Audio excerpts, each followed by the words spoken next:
Hello friends, this is Chandan. Welcome to my channel for a new episode on what, why, how and now series. आज हम लोग discuss करेंगे कि UAE ने क्या बोला है ऑयल एंड गैस प्रोडक्शन को लेके, क्योंकि आपको पता होगा यूएसए ने ओपेक कंट्रीज को बोल दिया है कि ऑयल एंड गैस जो प्रोडक्शन है उसको इंक्रीज करने के लिए। तो फ्रेंड्स चलिए शुरू करते हैं। देखिए, मैं यहाँ पे आपका टाइम वेस्ट करना नहीं चाहूँगा।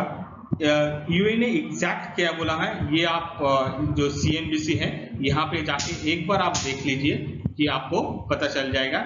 यहाँ पे हम इसको एनालिसिस करेंगे। यहाँ पे थोड़ा समराइज कर लेते हैं पहले कि एआई ने एग्जैक्ट और क्या इंपॉर्टेंट चीजें बोला है। Unless someone is willing to come and bring 10 million barrels, we don't see someone can substitute Russia. इसका मीनिंग यही है, रशिया देखिए per month almost 10 million barrel produce करता है ऑयल एंड गैस में। आप मान लीजिए वहां पे आप सैंक्शन लगा देंगे ना तो उसका इम्पैक्ट बहुत ही ज्यादा हो जाता है। अच्छा, ये जो डेटा 10 मिलियन है ये सच में क्या सही है? आप ये जो वेबसाइट है ना, ये जो ट्रेंडिंग इकोनॉमिक्स पर यहाँ पे जाके आप चेक कर सकते हैं। मैंने यहाँ पे जाके चेक किया है, ये सही है। ऑलमोस्ट 10 मिलियन से थोड़ा ज्यादा ही रशिया प्रोड्यूस करता है। यहाँ पे एक काम करिएगा कि सिर्फ 3 जीरो पीछे डाल लीजिएगा, सो दैट आपको ये जो कैलकुलेशन है ना ये करने में थोड़ा आसानी हो। देखिए, और एक इम्पोर्टेंट जो स्टेटमेंट है यूएई के मिनिस्टर उन्होंने बोला है, ये सुहिल ऑल मुजोरी, मैं उसको थोड़ा इसको भी एनालाइज करना चाहिए, तो एक बार मैं आप पहले एक बार पढ़ लेते हैं, ठीक है। देखिए, उन्होंने बोला है staying together and staying focused and not allowing politics to kick in our organisation. We always believe that whatever we do as a countries, when it comes to production and to this work, it needs always stay out of politics. देखिए, इसका meaning यही है, जो OPEC organisation है उस organisation को politicise करना नहीं चाहिए, ऐसा यूएई ने बोला है। एक्चुअली ये डायरेक्टली वो यूएसए को ही बोला है। हम इसको भी एनालिसिस करेंगे। देखिए, एनालिसिस करने में हमें एक दो चीजों का ध्यान रखना चाहिए। पहले हम जो स्टेटमेंट है दोनों ही स्टेटमेंट को हम एनालिसिस करेंगे। इनिशियली हम देख लेते हैं कि आज के डेट में जब मैं ये वीडियो रिकॉर्ड कर रहा हूँ, ये 28 ऑफ मार्च 2022 है, ठीक है। यहाँ पे आप क्रूड ऑयल देख लीजिए 105 है और ब्रेंट क्रूड ऑयल है 112, ठीक है। मतलब जो ऑयल का प्राइस है वो ऑलमोस्ट $100 के ऊपर पहुंच चुका है। आपको पता होगा ये सब चीज तभी होता है जब एक क्राइसिस होता है, तब ये होता है। उसके बाद देखिए नेचुरल गैस भी देखिए $5.15 के ऊपर जा चुका है। जनरल ये जो नेचुरल गैस है ये $3.4 के आसपास होता है। अब ये जो स्टेटमेंट है ना, इसको हम देखेंगे कि दोनों तरफ से क्या इशू चल रहा है। पहले हम देख लेते हैं यूएई और रशिया का क्या कहना है। देखिए, आपको पता होगा रशिया 10 मिलियन बैरल प्रोड्यूस करता है। अब आप जब इसके ऊपर सैंक्शन लगा देंगे ना तो ये क्या होता है, तो ऑयल मार्केट में नहीं आएगा। अब मान लीजिए कोई चीज मार्केट में कम हो जाता है ना सप्लाई साइड से, तो उसका क्या होता है, डिमांड बढ़ जाता है, और डिमांड बढ़ने की वजह से क्या होता है, प्राइस इंक्रीज हो जाता है। अब मान लीजिए ऐसा प्राइस इंक्रीज हो गया, आप एक बिजनेसमैन हैं, आप क्या सच में चाहेंगे कि रशिया का जो ऑयल है वो मार्केट में आए? कभी नहीं चाहेंगे, क्योंकि ये लॉस दोनों तरफ से ही है। मान लीजिए आज जनरली जो तेल का कीमत है ना वो 80 रुपए में रहता है, $80, अब वो 100 रुपए हो गया है, तो वो यूएई चाहेगा कि या रशिया चाहेगा कि मेरा जो ऑयल है वो 80 रुपए में बिके या 100 रुपए में बिके? डेफिनेटली 100 रुपए में। तो इसीलिए इन लोगों ने ये जो दो स्टेटमेंट है ये इन्होंने दे दिया। अब यूएसए ने और यूयू ने ऐसा क्यों किया है कि यूएई को बोला है कि प्रोडक्शन इंक्रीज करो? क्योंकि देख लीजिए USA and UAE are the direct consumer, ठीक है। ये बहुत यही दो लोग हैं जो रशियन ऑयल सबसे ज्यादा रशियन ऑयल यूज करता है। ऑयल मान लीजिए, गैस मान लीजिए, वो यूरोपियन यूनियन है।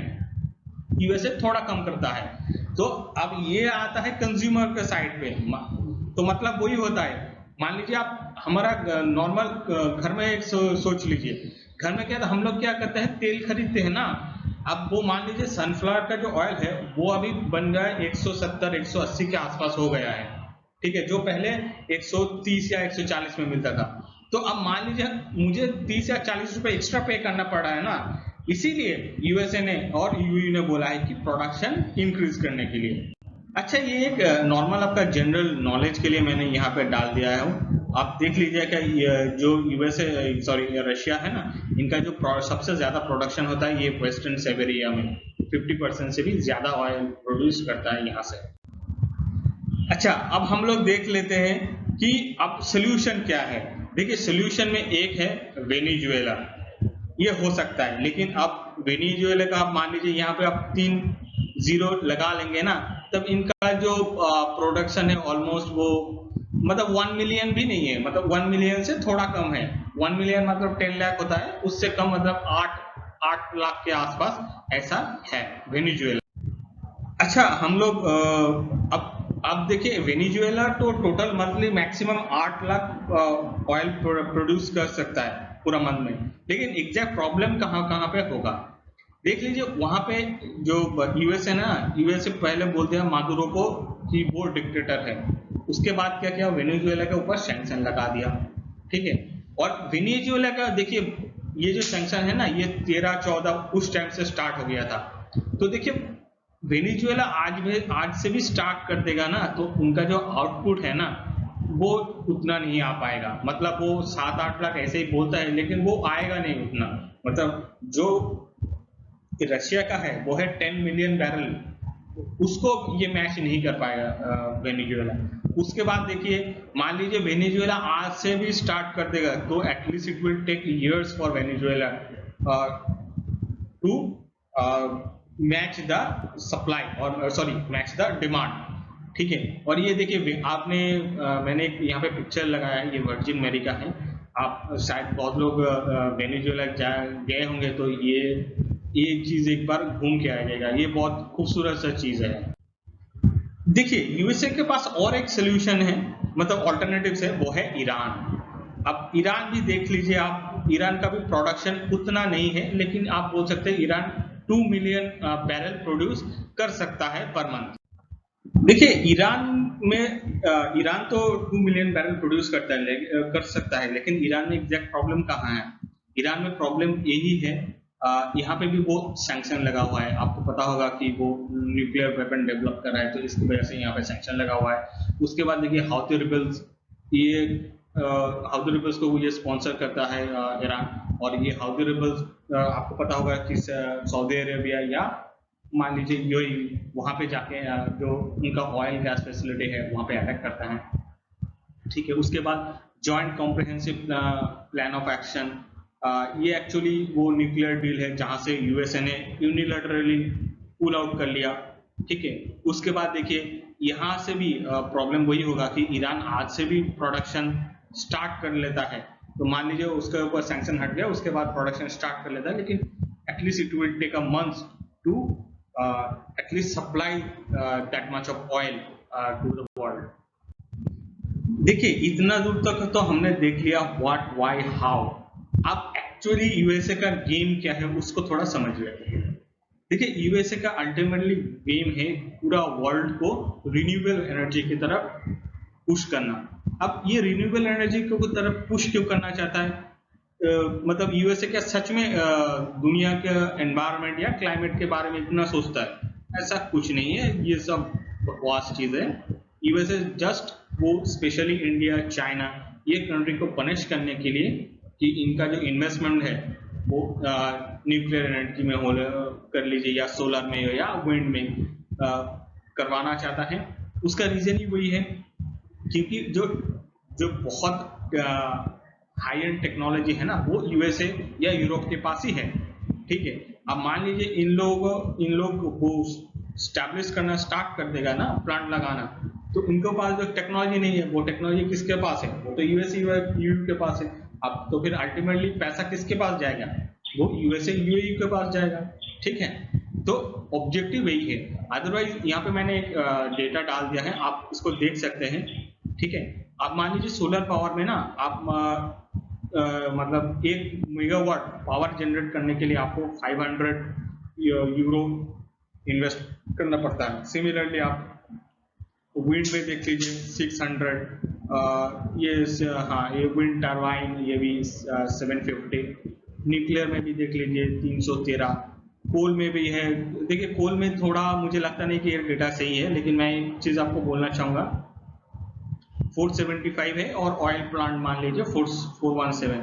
ये दोनों आप मान लीजिए इसका जो टेक्नोलॉजी है ना, ये सब मतलब अवेलेबल है, ये इंडिया चाइना में ये इजीली अवेलेबल है, और ये टेक्नोलॉजी बहुत ही अच्छा है, बहुत उतना भी पोल्यूटेड करता भी नहीं है, और ये इजीली सेटअप भी हो जाता है, और यहाँ पे इन्वेस्ट करने के लिए सब तैयार है। लेकिन मैं जैसा आपको पहले ही बोला, यूएसए का ऑब्जेक्टिव और यूए का ऑब्जेक्टिव वही है, अननेसेसरी स्पेंड करवाना, और वही पैसा एक्चुअली घूम फिर के जाएगा यूएसए और यूरोपियन यूनियन। अच्छा, यहाँ पे मैं थोड़ा आपके साथ न्यूक्लियर जो मटेरियल्स होता है ना, यूरेनियम, वही मेन रॉ मटेरियल होता है, तो उसके बारे में हम देख लेते हैं कि कहाँ कहाँ पे हमारा डिपॉजिट है। देखिए यहाँ पे भी वही सेम गेम चल रहा है। आप मान लीजिए कनाडा में 12%, ठीक है, ये यूनाइटेड स्टेट है, यूनाइटेड स्टेट में 4%, ब्राजील में देख लीजिए 6%, अफ्रीका में देख लीजिए जो साउथ अफ्रीका है वहाँ पे 9%, ठीक है, बाकी देख लीजिए सब 1% करके है। लेकिन यहाँ पे हाँ कजाकिस्तान देख लीजिए वो 17.2%, ठीक है, रशिया देख लीजिए 5.5%। तो मान लीजिए यहाँ पे भी सेम गेम चल रहा है। आप न्यूक्लियर प्लांट लगाएंगे भी ना, आप मान लीजिए न्यूक्लियर का जो रॉ मटेरियल है वो आपका वेस्ट से ही आएगा, वो इंडिया चाइना से नहीं आएगा। और हाँ ये ऑस्ट्रेलिया में देख लीजिए 26.5%। मतलब अल्टीमेटली इन लोगों का गेम ही वही है, पैसा इंडिया चाइना से निकालो और साउथ ईस्टर्न कंट्री जितना भी है, वियतनाम, लाओस, कंबोडिया, वहां से निकाल के यूएसए और यूयू में जाओ, थोड़ा बहुत ऑस्ट्रेलिया में, साउथ अफ्रीका इधर जाएगा, ठीक है। और मतलब यहाँ पे जो इंडिया चाइना में लोगों को खाना नहीं मिल रहा है, कोविड के जब जॉब चल रहा है, ऐसा कुछ नहीं है। USA don't care about this thing, they only care about money. चलिए आज तो इतना दूर तक ही इस वीडियो को तो खत्म करते हैं। And please do like, share, subscribe to my channel for latest news on international relations, finance, politics, any important social issue. Thank you guys for watching my video, and God bless you.